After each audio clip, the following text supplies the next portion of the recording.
Joe Biden had a town hall yesterday with CNN's Don Lemon, and so probably going to be the last one, given how bad this thing was. We're going to go through several clips. I have 5 different clips that we'll go through. I tried to really consolidate these clips down so that we could do some analysis here. And I want to do some actual analysis, right? What is he talking about? It's very easy to go through here and watch this next clip like we're going to watch right now. And it's really difficult to decipher what our president is trying to say because he's just sort of bumbling around for about 40 seconds in this next clip.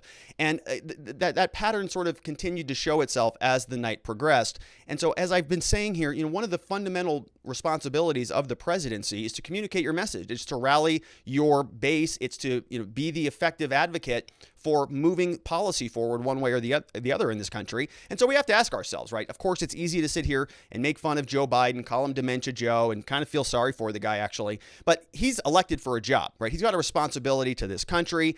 I appreciate the nice old man, Grandpa Joe thing, but you can be a grandpa at home, not in the White House. So we want to make sure that he's being held to the appropriate standards and ask ourselves the question: is the media holding him to that standard or to any standards for that regard? So let's take a look now at the first clip. This is Joe Biden out with Don Lemon yesterday on CNN. And this is really probably the worst of the clips, right? This is where he spends about 40 seconds just trying to sputter out a sentence, right? Doesn't know what he's talking about. And you're going to see at the end of the 40 seconds that Don Lemon over there finishes his thought for him because he's like, I got to stop this. Enough already, right? Come on, old man. We're on live TV. Sputter it out. Couldn't do it. So he says, you're talking about the FDA, right? And Joe Biden, yeah, that's what I'm talking about. So not good, right? This is not good. Let's take a look at what is happening here. And then it just kind of, it's not as bad. This is the really bad one. So let's just get it out of the way. Then we'll see what he's trying to say here. So this is Joe Biden yesterday on CNN from the town hall. If you'll notice down here, take a look at the number of views here, 2.6 million views. And I clipped this earlier this morning. So this is probably just still, continuing to percolate all over Twitter. Let's see what we've got. That's underway, just like the other question that's illogical. And I've heard you speak about it because I'm not being solicitous, but you're always straight up about what you're doing.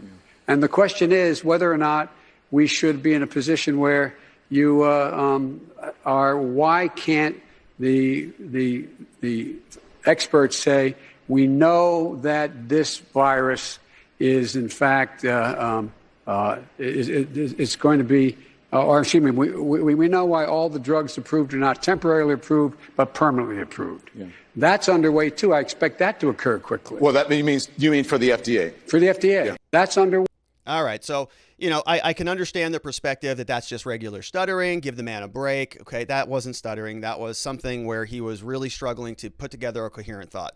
Brain was just not functioning. So, okay, I can understand that, right? We all have little brain flubs. I do it here regularly on the show. I start ranting off about something and I go, what the heck was I talking about? And I bring it right back to it. So we can all easily get into that, that mindset. Now, you would imagine that the most powerful person in the world, the person who should be the cream of the crop, right? The person who should never have these flubs in their minds should be the president. Now, we all know that we're only human, but here's Joe, again, not able to complete a thought, right? And we've seen this pattern. And the problem with this, folks, we are 6 months in. We got 3.5 more years of this. So if we've already seen a degradation this far over the last 6 months, and it has absolutely gotten worse, what do the next 3.5 years look like? And what does that mean for the country? I mean, do we really have President Kamala Harris? Do we really have sort of a this shadow presidency because Joe Biden can't get it together? And it's not stuttering because it continued on throughout the rest of the event. This was a repeated problem. He had a very difficult time communicating all night last night.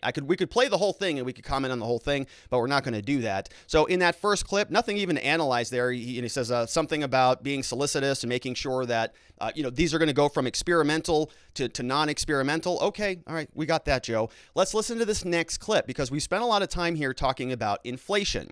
Inflation, of course, I've been saying is the silent tax. This is something that, in my mind, is coming like a train down the pike, but a lot of people who are economists and people who are more studied in these issues apparently know more than I do, and it is still becoming an issue. And Joe Biden got asked about it last night. And so he had to come out here and he's going to give us an explanation. This is the president. He's going to tell us what we're going to do to solve inflation. And remember, when we talk about inflation, it's the idea that your money has less purchasing power. Why might that be? Could be a number of different reasons. It could be because the government is printing more dollars, which is devaluing your dollar, right? They're adding more money to the Federal Reserve balance sheet, which means that every new dollar that comes out of thin air, it diminishes the value of the dollar that you have in your pocket. So that could be one reason. It could be supply chain problems because people weren't working. So if there aren't people chopping down the trees and processing the wood, well, then that wood is going to get more expensive. It's just simple supply and demand. So it could be that as well. It could just be supply chain disruptions and have nothing to do with the printing of the money.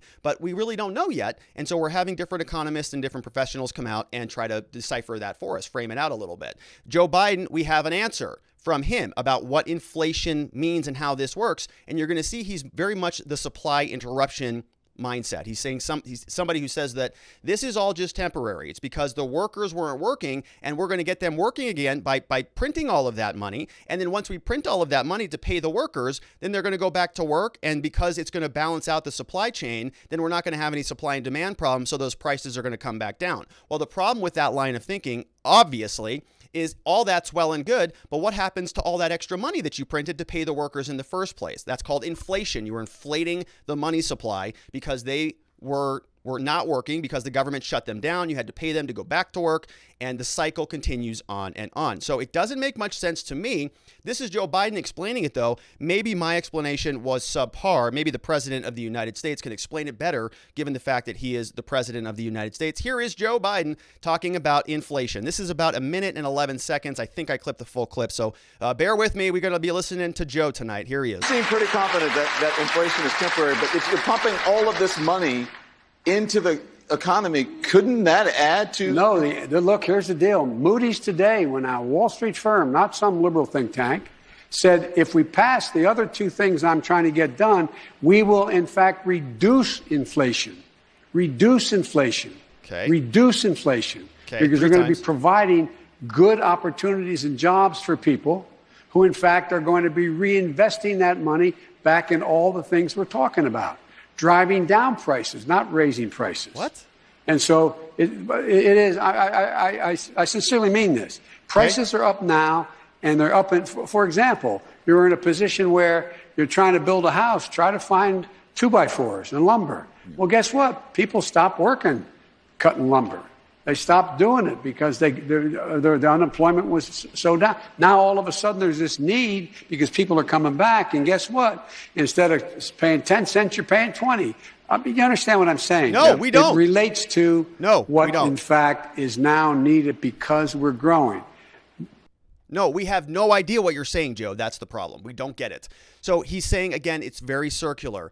We're seeing inflation because people aren't working. Well, why aren't people working? Because the government locked everything down. And so now we're having a problem getting people back into the labor markets because the government has had an eviction moratorium for a long time and then was also helping support people because they were imposing the lockdowns. You can't work, therefore we're going to help you with unemployment.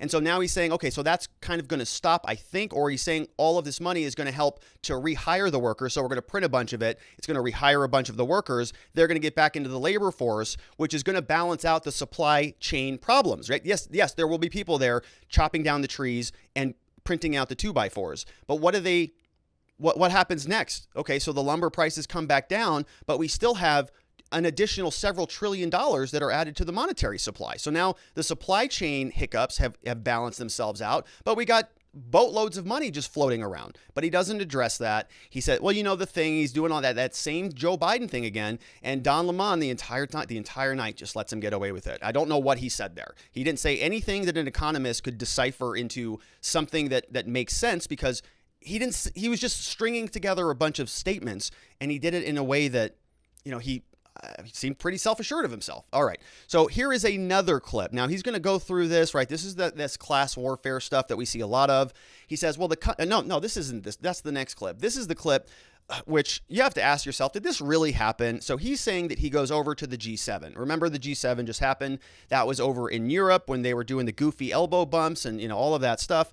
And so Joe Biden came back, and he's going to tell us this story. He's going to tell us a story that might have worked in the 1960s or 70s when we all didn't see what happened over there, right? When we can't see every single thing that took place there. He's going to tell us this story about this conversation that he had with world leaders about, America being back. And you just have to ask yourself, is this I appreciate rhetorical flourishes. I appreciate hyperbole. Right? I use a lot of it here. We have a lot of fun here with language, no question about it. But is this really going on with our world leaders? Are they really talking like this? If so, my friends, it is way worse than I thought. If all of the world leaders are asking our presidents these types of questions, we're in bigger trouble than I thought. The world is doomed. Here is Joe Biden now telling us about his trip to the G7. But folks, the rest of the world's wondering about us. Those of you who travel abroad, not a joke. Not a joke. You asked, when I went to this G7, all the major democracies, I walked in, and I know a lot of them because of my role in the past. And they walk in, and I said, America's back. And they go, I'm serious, heads of state. I give you my word as a Biden. Listen. I said, are you really back? I mean, how can we believe you, Joe. But will the country ever get it together? Will the country ever get it together? So that's our ambassador across the globe. Yeah, he goes over to Europe and he's like, yeah, look, I know I'm coming from a dump in the United States, but I'm in charge now. We're going to get this thing back together. It's kind of insulting to us as Americans, and it's also pretty insulting to Europeans in general, right? We have some people here who watch the show from Europe, from Scotland and other places. Hello out there. And the idea that your world leaders are coming and sort of crawling over to Joe Biden and saying, Joe, like, it's been a mess. America's been a mess out there. We really need some guidance from you. We're so lost in the world without America's leadership. And only you, Joe Biden, can come in and reassure us, given the fact that you've been in government for the last 40 years. Like that, like he's the savior figurehead. And if that's really what these European people are saying, we have some people over here, little panda cubs from Norway. We've got RMFs from Europe. Is this how your leaders act? Do they go up to American presidents and just sort of grovel? Oh, we're glad you're back. This is a great thing. Welcome back to America. America's back. Now we can start acting like adults in the room again. Guessing that conversation didn't happen.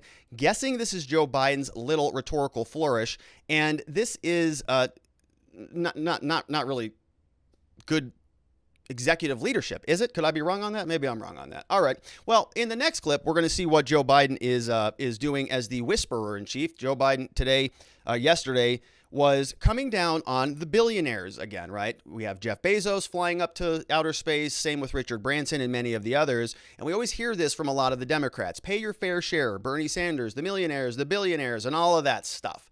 And so now Joe Biden out is doing that same class warfare stuff. And he goes into this long, weird tirade in this clip. I'm not going to play the whole thing. It's about 30 seconds.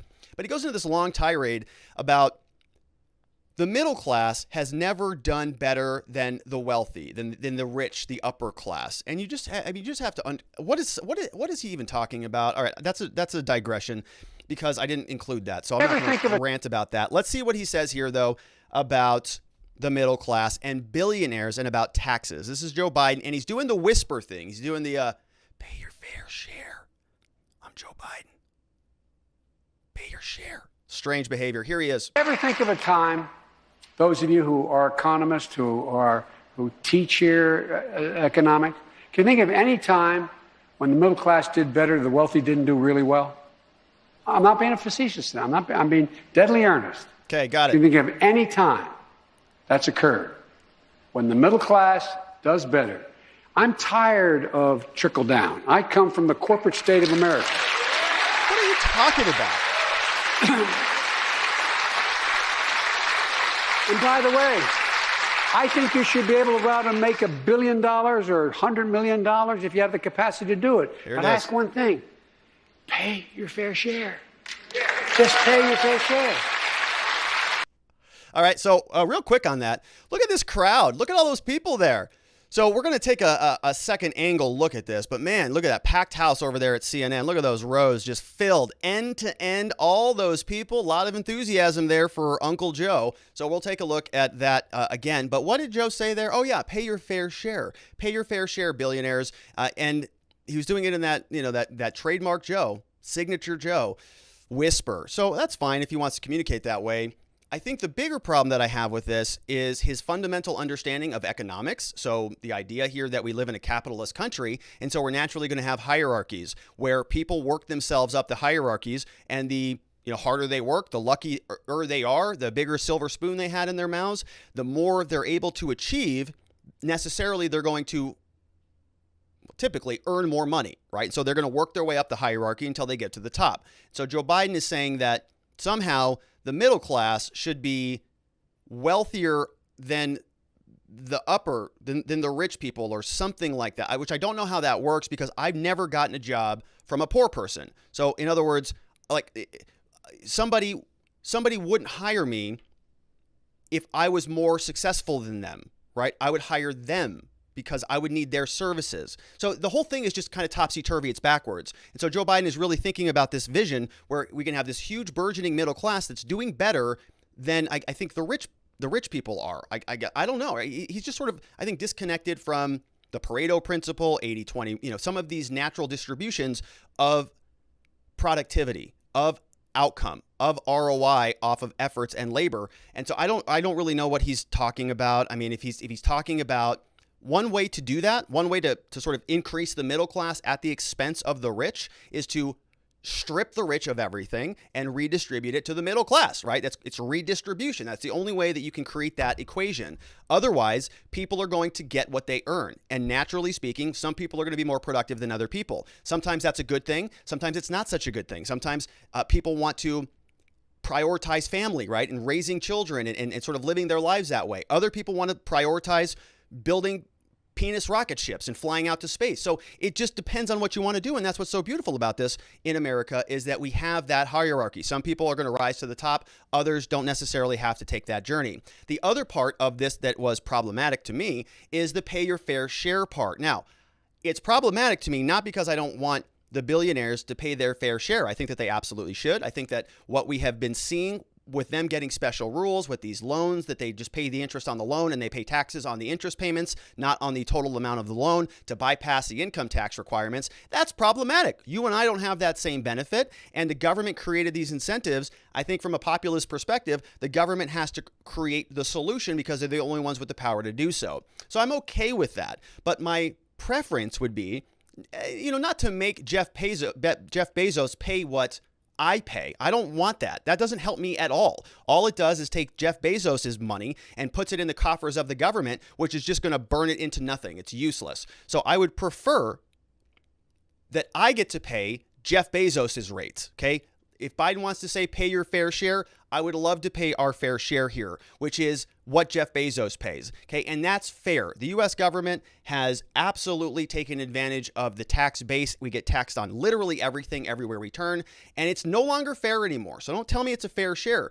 We're taxed on everything. Every time you swipe your credit card, you're getting taxed for something. Not to mention your water bill, sewage. Every time you hop on a plane, every time you go to a hotel, you're getting taxed. Sales tax on everything, income tax, gasoline tax, the list goes on and on. So it's not your fair share anymore, right? You have been overly burdening the American people for far too long. People are bailing out of the system. They're looking at new economic systems like cryptocurrencies, and they're exploiting the loopholes that you, Joe Biden, have been responsible for creating for the last 40 years. The billionaires, you had 40 years to help them pay their fair share. You never did it. So you're going to use that as a rallying cry right now? Okay, so we'll see if that works out for him. He's not serious. None of them are. They know that they are in the pockets of all the millionaires and the billionaires. This is just a talking point. So it's basically useless. We have another clip here from Joe Biden. Now, here he's talking about handguns. This is the last clip that I have of Joe today. And here he is. He's talking to a nice woman about handguns. And so some interesting statements came out of here talking about wanting to make sure that we're eliminating high capacity magazines is what he's talking about without talking about it. But he goes as low as 20 rounds per magazine. And then he starts talking about things like handguns and talking about 9mm and stuff that people use on a regular basis that may have a higher capacity magazine, right? Many handguns have higher capacity magazines than, let's say, 10 rounds. So if Joe Biden now is using this language saying that he might be working towards some efforts to reduce the availability of lawfully owned handguns, that might be problematic. So I want to show you this clip and take it for what it's worth. But he's talking about additional efforts by funding the ATF to go in and deal with the illegal guns. We've seen this story before. In the 1980s and 90s, Joe Biden did this same routine. Season 1 was back then. It was a terrible season. It was called the drug war. That's when Joe Biden came out and wanted to address all the drug violence. Made sure we had the 1986 bill, 1988 bill, 1984 bill, I believe, and then the 1994 bill. All of these bills were responses to drug violence. It's the same story. They just took the word drug out and they put gun in there because they're totalitarians. They want total control of the government. And if they control law enforcement, they're happy with it. If the other side controls law enforcement, they're not so happy with it. But they went from defund the police, BLM, all of that stuff to we are pro-police. We're going to be funding them with $350 billion of set-aside COVID money that nobody voted on, that it just got lumped in there, and it's now all going to be going back towards law enforcement. So if you're a Democrat out there, man, and you were looking at this administration like they were going to be a justice reform bunch, whew, that is a tough realization, I would imagine. Anyways, here's Joe Biden now talking about guns. Let's see what he has to say, and pay close attention to the crowd again, right? Looks pretty busy over there. We're going to check in on that in a minute. Actually, crime is down. Gun violence and murder rates are up. Okay. Guns. I'm the only guy that ever got passed legislation when I was a senator to make sure we eliminated assault weapons. The idea you need a weapon that can have the ability to fire 20, 30, 40, 50, 120 shots from that weapon, whether it's a 9mm pistol or whether it's a rifle, is ridiculous. I'm continuing to push to eliminate the sale of those things, but I'm not likely to get that done in the near term. So here's what I've done. Wow. The people who, in fact, are using those weapons are acquiring them illegally. And so what happens is I've gotten ATF, alcohol, tobacco, and firearms. I have them increase their budget and increase their capacity, along with the Justice Department, to go after the gun shops that are not abiding by the law of doing background checks. For real, that's number one. Yeah, for real. He did that a lot this entire time. He said, for real, I'm serious. I'm being serious. No, for real. Like, I'm not being facetious. This is the real deal. So he's going through, and if you notice, it was very, very subtle, but he said in there, I'm looking to stop the sale of those things, and he didn't categorize that as illegal or anything. He just said, as a general problem. So a lot of people are taking and latching onto that, saying, oh, so in addition to working on the illegal guns with ATF, you're also saying that you have a strong leaning towards stopping the sale of handguns, including 9mm, anything that basically is semi-automatic with additional multiple rounds in it, which is, of course, a cause for concern if you are a Second Amendment person. So Joe Biden was speaking to that young woman, and it was very, very busy, packed house. From the camera angles from #FakeNewsCNN, this is really what the crowd looked like. What the Biden CNN town hall looks like. This is from Jennifer Epstein. I think she's over with Bloomberg. She says this is what it looks like from the back of the auditorium, right? So some people are saying that, oh, no, Joe's not on the stage, right? It was a full house. No, it wasn't. Joe Biden's standing right there. There's Don Lemon right there. So it's the two gentlemen right there. And the auditorium is basically empty, right? It's like the first 3 or 4 rows that are there that are full. But if you watch this on the media, it sounded like a packed house, right? Rounds of applause. They only had the cameras showing the front of it. The room was empty because nobody cares about Joe Biden. It's about the same thing as what we saw during the election. This is actually a little bit bigger, but not by much, than what we saw during the pre-election campaign season when basically nobody showed up. So again, the whole thing is just feeling like AstroTurf. And if you think that was inaccurate, here's a closer look of that. Right there's Joe Biden. There is Don Lemon over there. We've got the media there, and I guess maybe this could be a COVID problem. Maybe this is a limited capacity because they've got concerns for COVID, right? Because they don't want to pack a bunch of people in there, and the president is VIP and security, and all this stuff is going on, and we got to protect the president, right? Because of COVID. So let's see if they were taking extra COVID precautions back there during the town hall.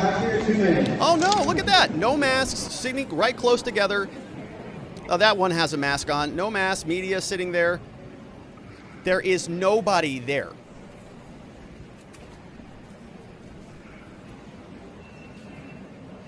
It's dead empty. No masks, no COVID precautions. Nothing. It's an empty room because we have an empty president. The whole thing is just as AstroTurfed as I can't even really believe it. Trump would have had people circling the building in support of him. Obama would have had circles of people there supporting him. This room, they can't even fill it. And it's for a CNN town hall, a nationally televised CNN town hall. So I don't know if this is a common thing. I'm going to guess not. But you would imagine that the room would be a little bit more full given that our president is speaking. So totally empty. Nobody's even in there while the talk is going on. Ridiculous. What do you think about that? Let's take some questions. And we had a super chat come in. Let's get that one real quick. It says, Joe, just because you say it 3 times doesn't mean you don't know what you're talking about. Everything he said was absolutely wrong. Yeah, it's all terrible, all wrong. His economics are just quite shocking, really. All right, let's take a look at some questions coming in. We've got, first up, we have I'm Not Gassed. Oh, no, that's from yesterday. We were talking about pop and soda yesterday, so that we're going to skip over that one. Let's see what else is coming in. Okay, the Biden Town Hall. We have Cove Queen says, Cove Queen is here, says, the pressure / Joe Biden. What did anyone else expect? It's a good one. Yeah, that was that famous Joe Biden, signature Joe. Sharon Quidney is here, says, what do you think are the chances of Biden getting the 25th? In that case, we'd be stuck with Kamala, or else little old Fancy Nancy. Neither one is a very appetizing prospect. So that would be, I would say, very low possibility that would happen. If anything would happen, I think that he would resign maybe after the midterms, and Kamala would slot herself in there. I've been speculating. If I had to guess, I would say that he sticks through the midterms, and then once that's over, they start to transition him out, because they're going to need to puff up Kamala for the 2024 campaigns. And we'll see what happens. Look, I hope Joe's healthy and well. Maybe he just had a bad night, but I don't think so. Kamala Harris is here, says, oh my gosh, Joe Biden is such a dementia-filled joke. I hope that some of the Hunter money can get some, oh my gosh. Okay, so we're going to gloss over that one there. We have Leafy Bug is in the house, says, Rob, love your work. Agree that with you that Biden is the man in the job. He wasn't forced into the role. But it's becoming clearer and clearer that he has a problem. There are people behind the scenes keeping everything together, propping him up, making him as presentable as possible to the public, pushing him on a position he doesn't have the capacity to manage. At what point do they have some kind of culpability for what increasingly looks like elder abuse? It's a good question. You know, elder abuse is an actual crime, right? It's an actual criminal charge that exists. And you also, in Arizona, we call it vulnerable adult abuse, which is typically elder abuse. So it's a very heinous offense, and typically it involves more than what we see with Joe Biden, I would guess. Now, behind the scenes, are they injecting him, with amphetamines? Get out there, Joe, and cramming down that medicine and sort of propping him up so they can shove him out in front of the cameras for a few hours a day? That might be elder abuse, which is probably exactly what's happening from the looks of it. We have Miss Lucky is here, says, methinks he only ran because Jill wanted to further her social ambitions. I think that's probably, there's some truth to that. I think that Joe Biden was sort of just a tabula rasa, right? A blank slate, somebody that the media and everybody could sort of just make him into what he is. Very safe, very consistent, been in government for 40 years. So everybody just says, oh, well, it's just, we're not gambling anything. It's tried and true versus Donald Trump. We have Aircraft Mech is here, says, I think this isn't going to end well. Haha, yeah, I agree with you. Probably his last town hall, I would say. Dr. Renal MD from New York is in the house, says, why are his handlers doing this town hall? His Democratic handlers know the general sentiment of late is that he has no idea what he's doing. There are empty cities. He has no plan. New York City is empty. San Francisco has no conventions booked and is a homeless wasteland. Well, I don't know. I think it's just part of the facade, right? Where it's like they're just stuccoing over, like that wall over there, right? There's the back of the wall is pretty ugly. I'm going to paper right over that. Doesn't change what's underneath the wall, just papers right over it. Joe Biden is trying to paper over what we can all see, and that's not going to work out well for him. Want to know says, we get all our lumber from Canada. U.S. lumber shut us down, mostly liberals. That way it can just burn up, overgrown, great environmental move, some processed, but not much, says Tree Farms, mostly. Good to know. Thanks, Want to know. We have next up, Sharon Quidney's here, says, our inflation. Supply side money problems, my A. It's not just overamped printing presses. It's also people making more money from not working than what they would be making if they were working, thanks to government handouts. Yeah, it's free money. All right. We have Thunder7 says, Rob, I don't watch the fake news or the fake president. And I know big tech play with the numbers. The CNN don't even get 1 million viewers all day. But does anyone still believe this old fool won the election? By the way, keep your thumb up top Keep your thumb top. Fauci can use it to splice with the bats and the aborted fetuses in his Frankenstein experiments. Your DNA could be the cure for the Delta. It might be right here, folks. The answer to the world's problems. Right here in the tip of this thumb. I'm guessing not, but, you know, if I have to sacrifice this guy for the future of humanity, I'd be willing to do that. Thanks for the heads up, Thunder. We got Robute Day is here. Says, Robert, inflation is not the increase in the money supply. It's the increase in the price of consumer goods. Which is why I say it's the when I use the definition of inflation, I say it's the decrease in buying power of your money, which I think covers both of those. So I understand your point. I think we're both on the right track. There are 4 factors in the inflation and supply and demand of goods. So it's supply and demand of goods, levels of employment, velocity of money, and the increase in the money supply. Increased money supply is only a subset of inflation. Yes. So thank you for that. Yes, there's a lot more that goes into it. Of course, but this is not an economics show, nor am I an economist. And so when I'm trying to sift through these issues, I'm trying to kind of boil them down into bite-sized chunks that we can play with. But I appreciate the clarity on that, right? You're absolutely right. There is a lot that goes into it, which is why these issues are so complicated and frustrating, right? Maybe Joe Biden's right. Maybe we come out, there's no inflation, the economy starts roaring, and all the printing didn't cause a problem at all. And if that's the case, well, then why don't we just keep printing money every year, right? If we can just keep people not working by just printing money and it's not a problem, it doesn't cause much inflation or it's just temporary, well, why don't we just print that every year? Why are we paying taxes if we can just print money and solve all of our financial problems? It's because we can't, because it's not sustainable. It is problematic, and we're going to start to see some serious consequences from it. What they're trying to do is put the covers over your eyeballs so you don't see it. And when it happens, they'll just say, oh, no, we had no idea this was coming. These are all, it's sort of framing themselves for the future. They're setting up the argument right now. It's called persuasion. They're framing it out so that when there is an economic problem, they can say, no, I mean, we told you it was these other things, and then they can blame the other things. So Speech Unleashed said, okay, we already got that one. Good to see you, Speech Unleashed. Thank you for that. We have Peely Wally is here, says, I heard that Joe Biden is in line to be the main Ronald McDonald clown once he steps down as president. No job is too small for Creepy Joe over there. We have Leafy Bug is here, says, there's a civil war in the White House between Biden and the Kamala camps. It ought to be easy for Kamala to steamroll him, but his people set her up to fail by giving her the mission impossible of fix the border. Yes. Then they leaked to the press about how the senior White House sources are alarmed at her performance. Plus, she has zero public appeal. She's terrible at politics. She has no shot in 24, but her and Biden are going to spend the next few years kneecapping each other. Now that Trump is looking like he's coming back in 2024, the Dems are going to need some kind of game-changing candidate. Here comes Michelle Obama. The Biden-Harris train wreck is a placeholder for the Obamas, who now own the party. What do you think? I like that, Leafy Bug. I like that. I can see that playing out exactly like you said. I actually don't think, though, that Michelle Obama is going to be the one. Maybe she is. I don't know. I think that she has a lot of likability problems also, and I'm not so sure that the country. Well, look, I don't know. Maybe the country is. I'm somebody who gets kind of tired of the back and forth. Right? We had Clinton, then we had Bush, then we had Clinton, wanting to run again. No, we had Bush, Clinton, Bush, then Clinton was running again. We got. We had an Obama in there. Are we going to have Trump running and then Trump running again? And then are we going to have another Obama running again? It's like 4 or 5 people that we just kick the presidency around between.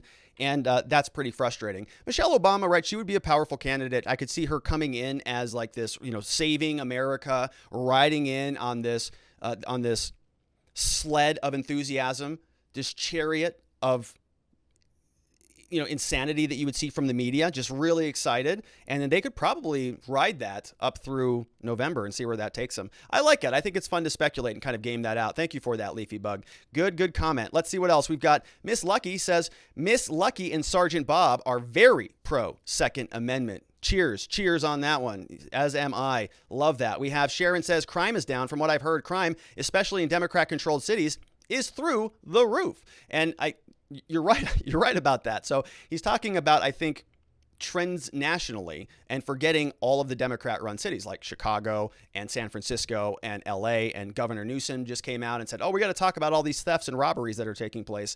So we'll see. We have Want to Know says, didn't Biden say get a double-barrel shotgun? and fire that in the backyard. Smartest and dumbest thing he ever said. The other dumb thing he said about guns was just shoot him in the leg. Oh yeah, just shoot him in the leg. Why can't you just shoot him in the leg? Because he just uses talking points. He's not really there. Speech Unleashed says the applause sounded like those fake audio studio applause that they have on the TV shows. Just goes to add to why people don't trust this administration. It's all smoke and mirrors. Agree with that. China Joe Biden says, Rob, can you come here a while so I can sniff you? That's from Creepy Joe. He's watching the show over here. Well, I mean, I like to think I have a nice, pleasant odor to myself, so I might be okay with that. We have Ghost Gunner in the house. Says, fun fact, the original intent of the NFA was to get rid of the handguns, which is why short barrel rifles and shotguns are federally regulated. If I recall, SCOTUS ruled that pistols were constitutionally protected. Yep, in Heller versus DC. So they settled for SBRs and SBS. Hard to take what they don't know about. Go get some 80s and the tools and never worry about gun grabbers again. Some 80, that's from Ghost Gunner. So Ghost Gunner knows what he's talking about over there. Thank you for that, Ghost Gunner. John Halgren is here, says he will go after the midterm debacle. Yeah, it's probably a good take on that, because it's probably going to be a train wreck, right? It's probably going to be a red wave, just a slew of people voting Republican, and the party's going to recognize that they've got to make a hard shift. Otherwise, probably Trump's going to win back the White House. We'll see. Biden's here, says, your hair is nice. Can I have a sniff? Again, he's here. Biden, he's sniffing Joe is in the house. Speech Unleashed says, keep in mind, in order for a person to submit a question for Biden to answer at a town hall, they had to answer on the submission if they were vaccinated or not. Don't know why this is necessary to know to submit a question virtually. Is that real? Is that a real thing? You could only ask a question if you're vaccinated? Okay. I don't know if that's a joke, Speech Unleashed, which is part of the problem. I can't tell if you're joking or if that's real, which is hilarious and sad. John Halgren says, actually, they might use dementia to deflect and try to gain sympathy before the midterms. Yeah, they could easily pull, right? It's a sympathetic card. And then we'll probably see that at some point, like, they're going to want to blunt people like me. They're going to want to stop us from playing these clips over and over and saying that this is, mean or this is bullying. I'm waiting for that, right? I'm waiting for the policy changes to come down, that bullying people over their medical information is problematic. And so it's going to be bullying in the face of vaccines and stuff like that. Maybe there's bullying for the pro-vaxxers or the anti-vaxxers. And so if you're bullying people now about, medical condition, Joe Biden has, onset early dementia. And so now, if you're talking about these clips and you're being sort of pejorative about him and poking fun at him, that's offensive and that's against our terms of service, and therefore you have to go off our platform now. So you have to stop that in order to paper over what is clearly a decline. European Panda is here, says the EU loves Biden because all EU leaders can push the U.S. around. Thanks! Exclamation point. Hey, we love Biden over here in Europe. It's because we can do whatever we want with the guy. He has literally no idea where he is. Thanks, America. You're welcome there. You're welcome, European Panda. We're happy to do what we can to help the rest of the world here in our country. Federal Unemployment Tax Act says billionaires don't pay their fair share because the tax code is so complicated and they have lawyers and accountants for all the tax loopholes. Also, Robert Crypto won't stop taxes if the ledger is public and the IRS and feds can go after you. Private crypto, stop IRS tracking your purchases. Yes. So there is an ongoing debate in the crypto space, right?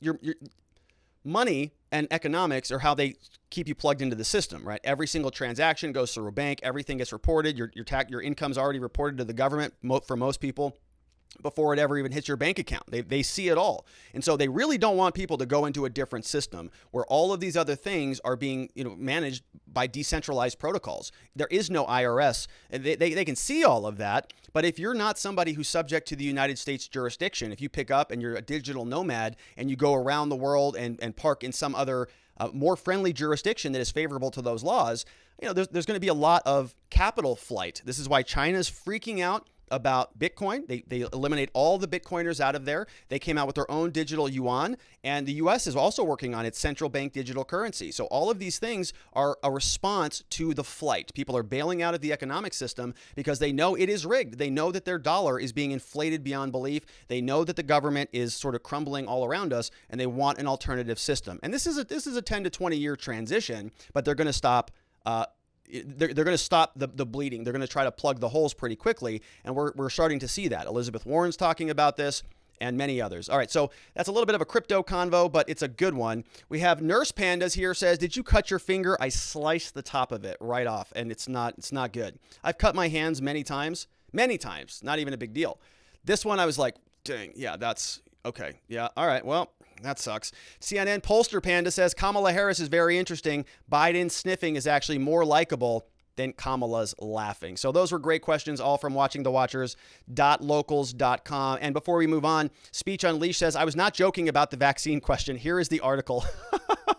So it's a real thing. They're asking that. Before you can ask a question from the Biden, you've got to ask an actual question. Let's see if we can see what this is. Here it is. CNN is hosting a town hall. The audience is invitation only. So here's the form. Are you fully vaccinated? Yep, there it is. 2 weeks past your shot required.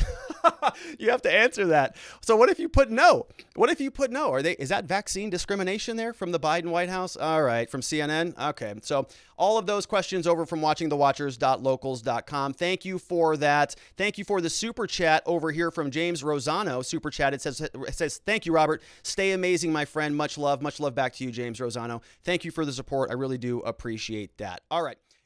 Thanks so much for watching. Before you head out, I want to just remind you that I am a criminal defense lawyer here in Scottsdale, Arizona, where my team and I, we've got a long history of helping good people facing criminal charges to find safety, clarity, and hope in their cases and beyond that in their lives. Our phone number for a free case evaluation is 480-787-0394. You can also find us online at www.rrlawaz.com. We can help with any type of criminal charge in the state of Arizona. Things like DUI, drug offenses, misdemeanor offenses. And we can also help with clearing up old case records, like expunging cases or making sure that you can restore your rights so that you can vote again or possess a firearm again or apply for some other federal benefits. We can remove mugshots off the internet. Basically, anytime that you or somebody you know or love is in trouble with the law in the state of Arizona, we have an amazing team of people. We would just love the opportunity to help. And our phone number, of course, 480-787-0394. And if you don't need any legal services, that's a very good thing. But you may be interested in some informational offerings so that you are prepared if you do have to deal with the police. And of course, I want to invite you to head on over to gumroad.com/Robert Gruler. You'll notice here, I've got several different trainings that are available, including the law enforcement interaction training. This is the 1, 2, 3 rule for dealing with the police. It's one rule you need, 2 questions that the police can ask of you, and 3 responses if they ask you a problematic question. So that's available now. You can also get a load at my personal productivity system here called Existence Systems. Fun little course. And then we have here, if you're a lawyer or a legal professional, be sure to check out this program. We are meeting twice every month. Again, all of this over at gumroad.com/Robert Gruler. And if none of that sounds any good to you, well, just go ahead and give us a follow, because I'm working on some other products and some other offerings. And of course, if you have not already done so, want to invite you one more time to head on over to watchingthewatchers.locals.com. It's where you can support the show, and it's where we can connect. We've got monthly Zoom meetings and a lot of other goodies coming up. So I look forward to seeing you there. Thank you so much for watching and for all of your love and support. I will see you on the next one.